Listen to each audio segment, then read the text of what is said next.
Hello everyone, I am Adil sir और Delhi public school convent, Delhi public convent school. और मैं आपको ये बता दूं कि 10th क्लास में हमारा जो पहला चैप्टर शुरू हुआ था इलेक्ट्रिसिटी 10th क्लास का, उसका ये 7वां लेक्चर है। और हम लोग ये पढ़ चुके थे कि करंट की डेफिनेशन क्या होती है। वो थी Q बाई टी और the rate of flow of charge, unit इसका एम्पियर था, एक और यूनिट कूलम पर सेकेंड, आप ये भी लिख सकते हो, कूलम चार्ज की यूनिट होती है। पिछले लेक्चर में हमने यहीं तक पढ़ा था जहां तक मुझे याद है, ठीक है। और बहुत सारे कॉन्सेप्ट पढ़े थे कि कैसे करंट फ्लो होती है, क्या होता है, बहुत सारे हमने कंडक्टर वगैरह सब फ्लो कराया था। और एक फिगर भी इलेक्ट्रिकल सर्किट का था जो आपको सब सिखाया था हमने, किस इलेक्ट्रिकल सर्किट के सिंबल का क्या मतलब होता है। और आज का हमारा जो टॉपिक है बहुत ही इंपॉर्टेंट टॉपिक, जिसका नाम है ओम्स लॉ। बहुत ही इंपॉर्टेंट टॉपिक है, बोर्ड एग्जाम में अक्सर पूछे जाने वाला टॉपिक है ओम्स लॉ। तो सुनिए ध्यान से क्या कहता है ओम्स लॉ। मैं कहूं कि मेरे पास एक कंडक्टर का टुकड़ा है, ये रहा, ठीक है। अब इसके अंदर क्या फिगर है वो आप जान रहे हैं, मैं उतना डिटेल अब तक दिखाने नहीं जाऊंगा। इसमें सिर्फ इलेक्ट्रॉन दिखा दूं, मान लो इलेक्ट्रॉन इसमें होते हैं, तो इलेक्ट्रॉन, फ्री इलेक्ट्रॉन, और भी बहुत कुछ होता है जो दिखाई नहीं जा रहा, आप सब जानते हो, आयन वगैरह जो रहती है, फिगर पहले बन चुका है। इसे मैं बैटरी से जोड़ दूं तो बोलो बैटरी के कहां से करंट निकलती है, पॉजिटिव टर्मिनल से। पॉजिटिव टर्मिनल कौन सा, बड़ा डंडा और छोटा, और मान लो ये 10 वोल्ट की बैटरी यानी 10 वोल्ट की है, तो 10 वोल्ट की है तो 10 वोल्ट यहां मान लेते हैं, निगेटिव वाले पे 0 मान लेते हैं, जैसा कि आपको सिखाया था मैंने। और ये करंट बह रही है। अब ये है भी और ये है करंट। ओम्स लॉ क्या कहता है, सुनिए ध्यान से। स्टेटमेंट का पहला लाइन बड़ा ही इंपॉर्टेंट है, जो ये कहता है कि if all physical condition remains unchanged, कि अगर इस कंडक्टर की, चालक की सारे फिजिकल कंडीशन अनचेंज हो, यानी बदला ना जाए। अब फिजिकल कंडीशन से क्या सेंस है मैं आपको ये बता दूं, length, area of cross section, temperature, ये सब इस वायर का बदला ना जाए, ठीक है। तो क्या बात होगी, जो भी होता है, भी मतलब समझ लो बैटरी का पोटेंशियल, जैसे जैसे भी बढ़ाएंगे वैसे वैसे करंट क्या होगा, बढ़ेगा। यानी V is directly proportional to I। यही आपका ओम्स लॉ है, सिंपल। पहला लाइन क्या कहना है, if all the physical condition remains unchanged, यानी सभी फिजिकल कंडीशन चेंज ना हो। What you mean by physical condition, that's mean area of cross section, length of the wire and the material of wire also, ठीक है। ये सारी चीजें change ना की जाए तो बैटरी का जैसे जैसे आप पोटेंशियल बढ़ाए, मान लीजिए 10 वोल्ट की बैटरी है, 10 वोल्ट की बैटरी, करंट 5 है, तो अगर आप 20 करेंगे तो करंट क्या हो जाएगा, 10 हो जाएगा। आप इसको 40 करेंगे तो करंट क्या हो जाएगा, 20 हो जाएगा। यानी जैसे जैसे आप पोटेंशियल बढ़ाते जाएंगे वैसे वैसे करंट की वैल्यू क्या होगी, बढ़ती जाएगी। तो इसे ही ओम्स लॉ कहते हैं, यानी V is directly proportional to I, जहां तक आपको बता दिया। अब आप 9th क्लास में पढ़ चुके हो, आपको बताया भी जा चुका है, और जैसा कि मैं कहता भी हूँ कि 9 से ही बचपना शुरू होता है साइंस का, तो बचपन में आप पढ़ चुके हो कि जब भी प्रोपोर्शनल साइन हटता है एक कांस्टेंट आता है। यहां जो कांस्टेंट आता है उसे कैपिटल R लिखते हैं, और उसे ही क्या कहते हैं, रेजिस्टेंस कहते हैं। क्या कहते हैं, रेजिस्टेंस। यानी R बराबर पूछा जाए तो क्या डिफाइंड होगा, V बाई I। यानी किसी कंडक्टर के across applied potential and current through the conductor का जो रेशियो होता है उसे हम क्या कहते हैं, रेजिस्टेंस कहते हैं, रेजिस्टेंस कहते हैं। ये एक फिजिकल क्वांटिटी होती है। कैसी क्वांटिटी होती है, ये एक फिजिकल क्वांटिटी होती है। और इसी लॉ को क्या कहा गया, ओम्स लॉ। क्या है लॉ, ओम्स लॉ। फिर से एक बार सुनिए, रिपीट करके बता रहा हूं, बहुत इंपॉर्टेंट है इस 10th क्लास के लिए। If all the physical condition remains unchanged, then the potential difference across the conductor is directly proportional to the current flowing through the conductor, ठीक है। और जब ये प्रोपोर्शनलिटी साइन को हटाते हैं तो एक कांस्टेंट आ जाता है जिसे क्या कहते हैं, R, where R is known as resistance, physical quantity है ये, ठीक है। और ये आपका कांस्टेंट है। अब इसकी यूनिट क्या होगी, तो यूनिट यहीं से निकाल दो, V potential, electric potential, unit क्या होती है, वोल्ट, और करंट की यूनिट I यानी एम्पियर, तो वोल्ट पर एम्पियर। रेजिस्टेंस की यूनिट क्या है, वोल्ट पर एम्पियर। लेकिन आपको पता है कि साइंस में बहुत सारी चीजों की जो यूनिट है वो किसी साइंटिस्ट के नाम पे रख दिया जाता है। तो इस लॉ को दिया था ओम साहब ने, इसलिए इस रेजिस्टेंस का जो यूनिट बना वो भी क्या बना, ओम। अब ओम्स लिखते नहीं है ओम्स, तो हम क्या लिखते हैं कि एक नोटेशन बना देते हैं। ये है नोटेशन, थोड़ा विचित्र है आपके लिए, नया है, लेकिन जो है वो यही है। कैसा है देख लीजिएगा ध्यान से, ऐसे करके किताबों में बहुत मिलेगा आपको। ये नोटेशन किसका है? ओम का है। किसका? ओम का। तो अगर रेजिस्टेंस आपसे कही जाए 10 ओम, तो आपको आगे नीचे आर लिखना हो, क्या लिखना हो? 10 ओम। तो 10 लिखिए और आगे ये बना दीजिए, ठीक है। तो इसे कहते हैं आपका, ये आपका रेजिस्टेंस हो गया, ओम्स लॉ हो गया। अब हम रेजिस्टेंस को डिफाइन भी करते हैं। क्या करते हैं? डिफाइन भी करते हैं। क्या डिफाइन करेंगे कि हम 1 ओम को डिफाइन करेंगे। क्या करेंगे जरा देखिएगा, V बाई आई हमें डिफाइन करना है किसको? 1 ओम। ऐसा आप 1 न्यूटन डिफाइन किए हो? अगर आपको क्लास 9 से मैंने पढ़ाया तो आपको याद होना चाहिए कि force is equal to m into a. तो हम कहते थे 1 न्यूटन डिफाइन करो, तो आप कहते थे कि m बराबर 1 ले लीजिए, a बराबर 1 ले लीजिए, तो आएगा 1 न्यूटन। और वहां से एक डेफिनेशन बना के आप लोग क्या किए होगे? लिखे होगे। कुछ वैसा ही काम यहां करना है कि रेजिस्टेंस कितना डिफाइन करना है? 1 ओम रेजिस्टेंस आपको डिफाइन करना है। तो आप पोटेंशियल डिफरेंस कितना ले लीजिए? 1 वोल्ट। और जो करंट फ्लो कर रही है उसे कितना ले लीजिए? 1 एम्पियर। तो आर बराबर क्या आ जाएगा? 1/1 यानी आर बराबर 1 ओम। और नीचे आप फिर इसके क्या लिखेंगे? डेफिनेशन लिखेंगे। मैं लिख नहीं रहा हूं, आपके नोट्स में लिखा हुआ है, सामने वही है मेरे नोट्स में, आपको जो पीडीएफ भेजी हुई है। ये अब क्या कहेंगे कि if the potential difference across the conductor is 1 volt and the current flowing through the conductor is 1 ampere, then the resistance of the conductor is known as 1 ohm. Simple line है, बहुत ही सिंपल लाइन, जैसे मैंने आपको यहां बताया था, ये class 9th में। मैं इसको भी एक बार रिपीट कर दे रहा हूं कि if the mass of 1 kg is moving with the acceleration 1 metre per second square, then the applied force of the body is known as 1 newton. ठीक है, ये पिछले क्लास का था। और इस क्लास का क्या है रेजिस्टेंस के मामले में कि if the potential difference across the conductor is 1 volt and the current flowing through the conductor is 1 ampere, then the resistance of the conductor is known as 1 ohm. तो ये 1 ओम की क्या है? डेफिनेशन है। अब बहुत ही विचित्र बात है, थोड़ा सा मैं आपको दिखा रहा हूं, मैं आपको बता रहा हूं, इसे ही ओम्स लॉ की और खासियत है, क्यों बड़ा इतना फेमस ये हुआ मैं आपको बता दूं। अच्छा देखिए, सच बात तो मैं आपसे ये कहूं, ये देखने से जैसा लग रहा है उसी हिसाब से इसे आप याद रखिएगा। ये 12th क्लास में भी आपके बहुत इंपॉर्टेंट हो, आगे भी जो मैं बात बता रहा हूं बहुत ही महत्वपूर्ण बात है। सुनिए, R बराबर V बाई आई। तो देख के बच्चे को क्या लगता है कि जैसे जैसे आप पोटेंशियल बढ़ाएंगे वैसे वैसे रेजिस्टेंस बढ़ेगा।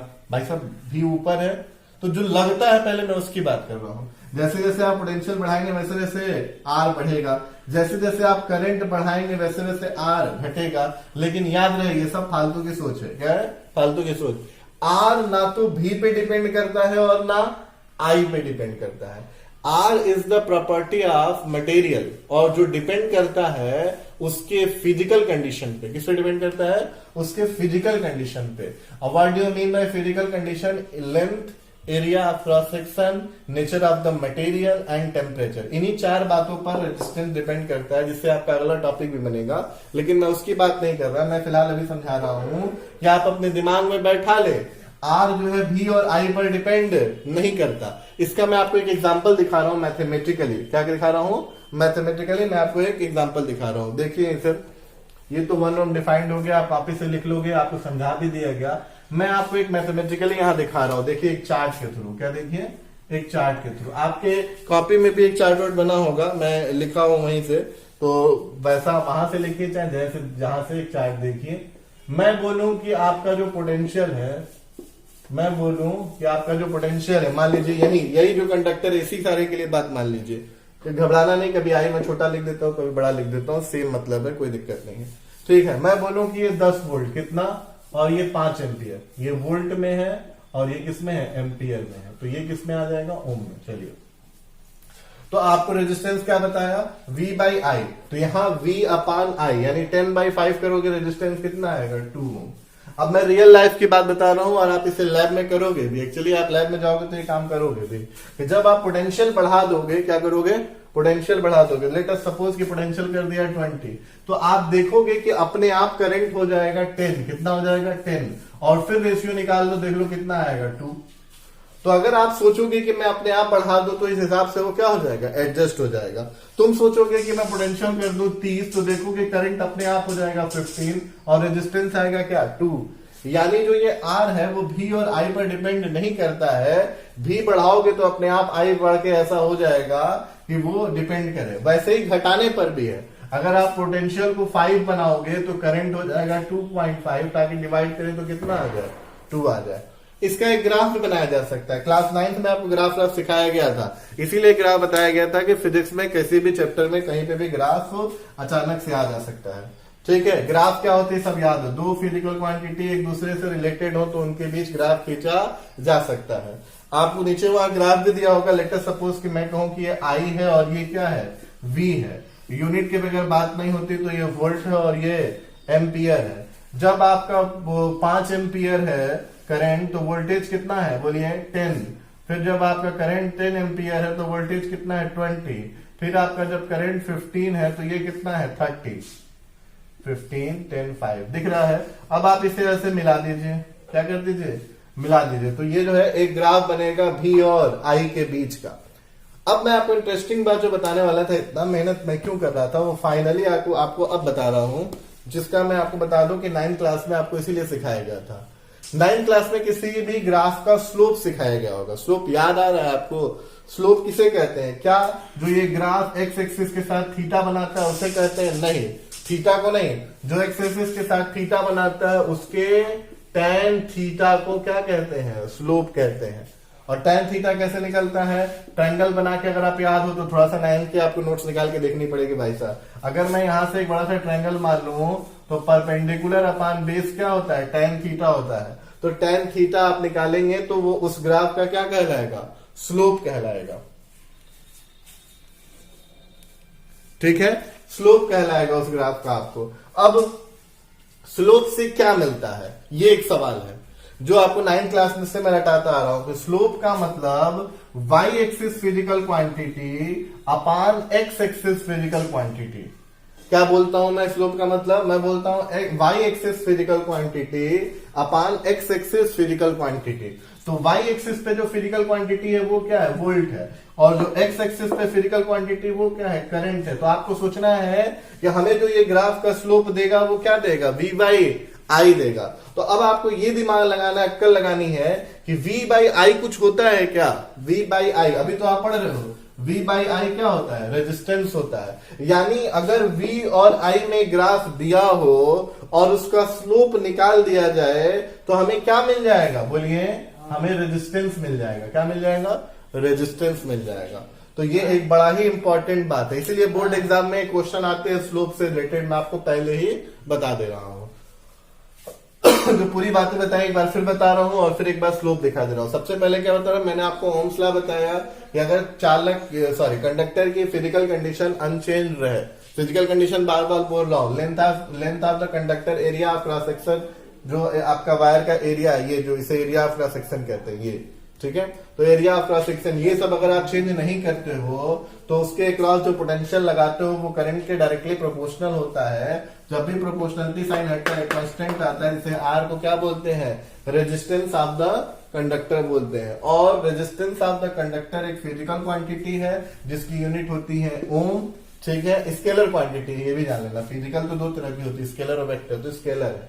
अब आर ना तो भी पे डिपेंड करता है और आर ना ही आई पे डिपेंड करता है। यानी भी को बदलेंगे तो आई अपने आप ऐसा बदल के सेट हो जाएगा कि आर बार बार वही आए। ठीक है, इसे ओम्स लॉ कहते हैं। और इसी की वजह से एक मैंने ग्राफ भी आपको बना के दिखा दिया कि अगर V और I में ग्राफ हो, उसका स्लोप निकाल दिया जाए तो स्लोप का मतलब होता है y एक्सिस क्वांटिटी अपान x एक्सिस क्वांटिटी। और यहां पे आपको क्लियरली दिख रही है कि y एक्सिस क्वांटिटी आपका वोल्ट है और x एक्सिस जो क्वांटिटी है वो करंट है। तो v बाई आई यानी क्या होता है, रेजिस्टेंस। यानी इसका स्लोप निकाल लेंगे तो क्या आएगा, रेजिस्टेंस। ठीक है, अब मैं आपको एक बोर्ड का क्वेश्चन दिखा दूं। बोर्ड का तो मुझे याद नहीं है कैसा आता है, मैं ये बता दूं। अब वो बहुत मुझे न्यूमेरिकल वैल्यू नहीं याद है, बट जो बोर्ड में आता है मैं आपको दिखा रहा हूं। इसे भी मिटा दे रहा हूं ताकि अच्छे से मैं आपको दिखा सकूं।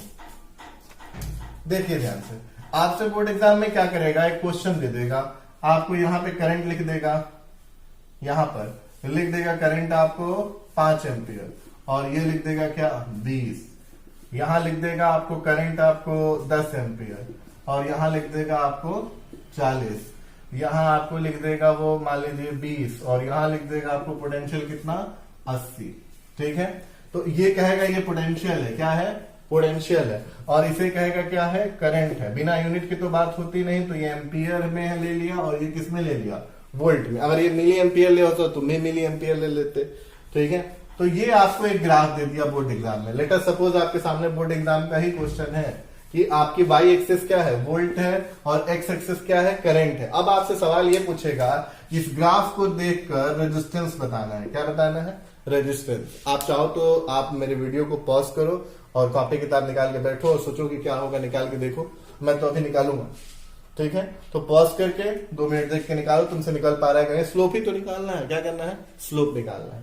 चलो तुमने कर लिया होगा, अब जो तुमने किया वो किया। अब मैं फिर बता रहा हूं क्या करेंगे हम। एक आपको लाइन ले लीजिए स्ट्रेट, क्या ले लीजिए, एक स्ट्रेट लाइन। ये ग्राफ आपको दे दिया, ग्राफ भी दिया था, मान लीजिए स्ट्रेट है।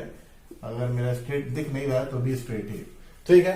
तो अब आप क्या कीजिए, आपको क्या निकालना है, ये थीटा का tan निकालना है। क्या निकालना है, tan।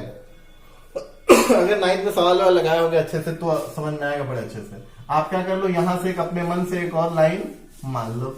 तो ये आपको एक ट्रायंगल हो गया। कौन सा ट्रायंगल, इसे आप कहते हैं 90 डिग्री इसमें है, ठीक है।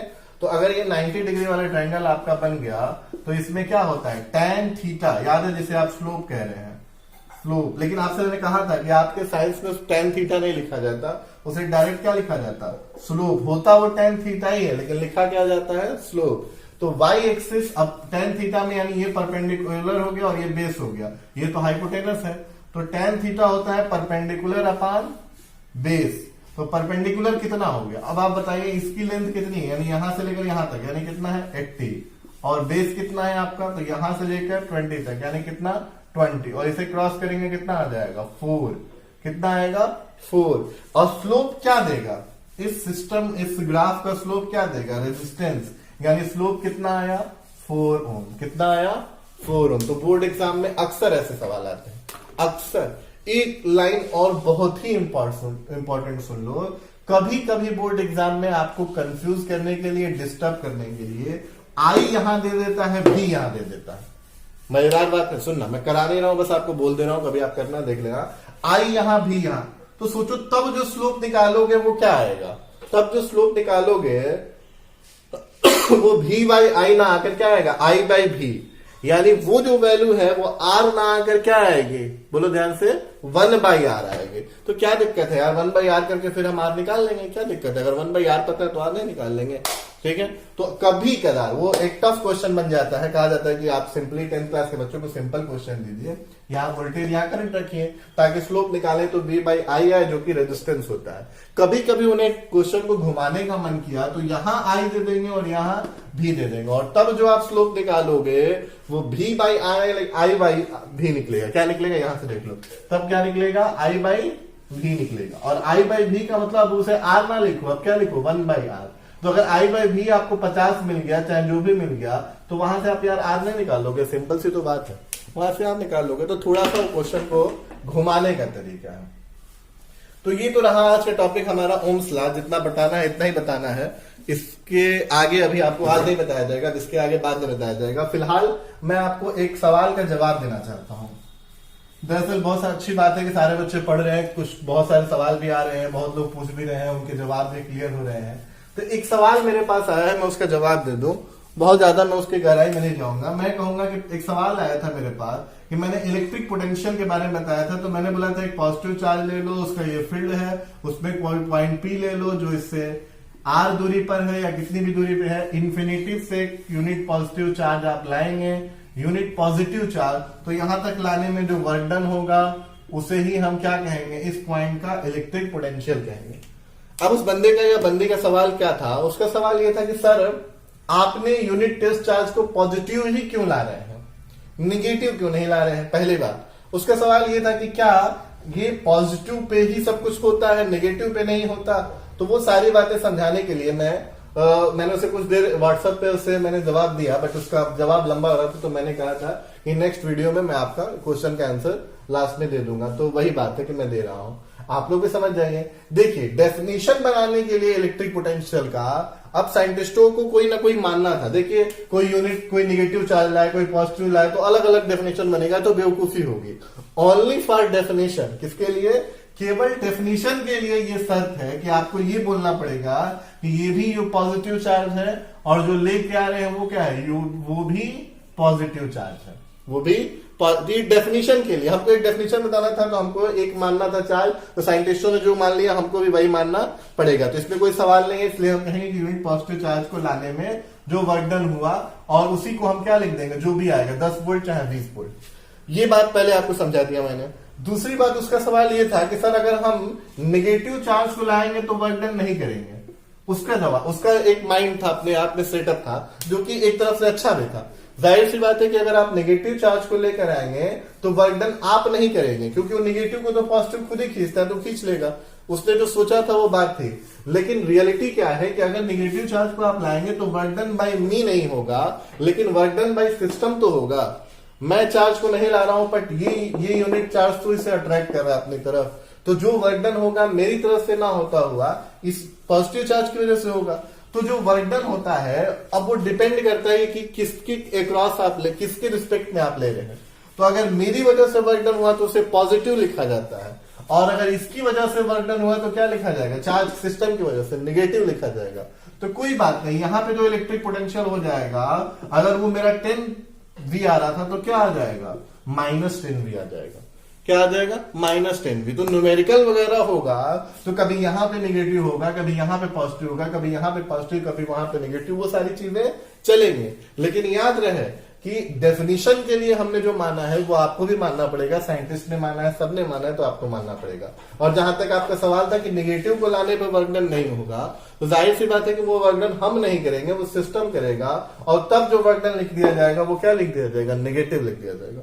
तो कोई ज्यादा खास बात नहीं है। और दूसरी बात मैं कहता हूं कि मैंने आपको बता दिया ठीक है, लेकिन 10th क्लास में ज्यादा इस पर चर्चा होती नहीं है। ये सारी चर्चा 12th क्लास की है। फिर भी आपको बेहतर कॉन्सेप्ट के लिए मैंने जितना समझाया उतना बहुत है, इससे ज्यादा आपको नहीं सीखना है। मेन बात आपको ये सीखनी थी कि क्या इलेक्ट्रिक पोटेंशियल पाथ पे डिपेंड करता है, तो कई बार बताया हूं, it does not depends on the path, it depends only on the, बोलो भाई, स्टेट। आप कहां से कहां है, स्टेट पे डिपेंड करता है। आप किस तरह से चार्ज को लाए हो उस पर डिपेंड नहीं करता है। तो आई होप कि आपके सवाल का आंसर आपको मिल गया होगा। और आज के लिए इतना बहुत है। Thank you, good bye.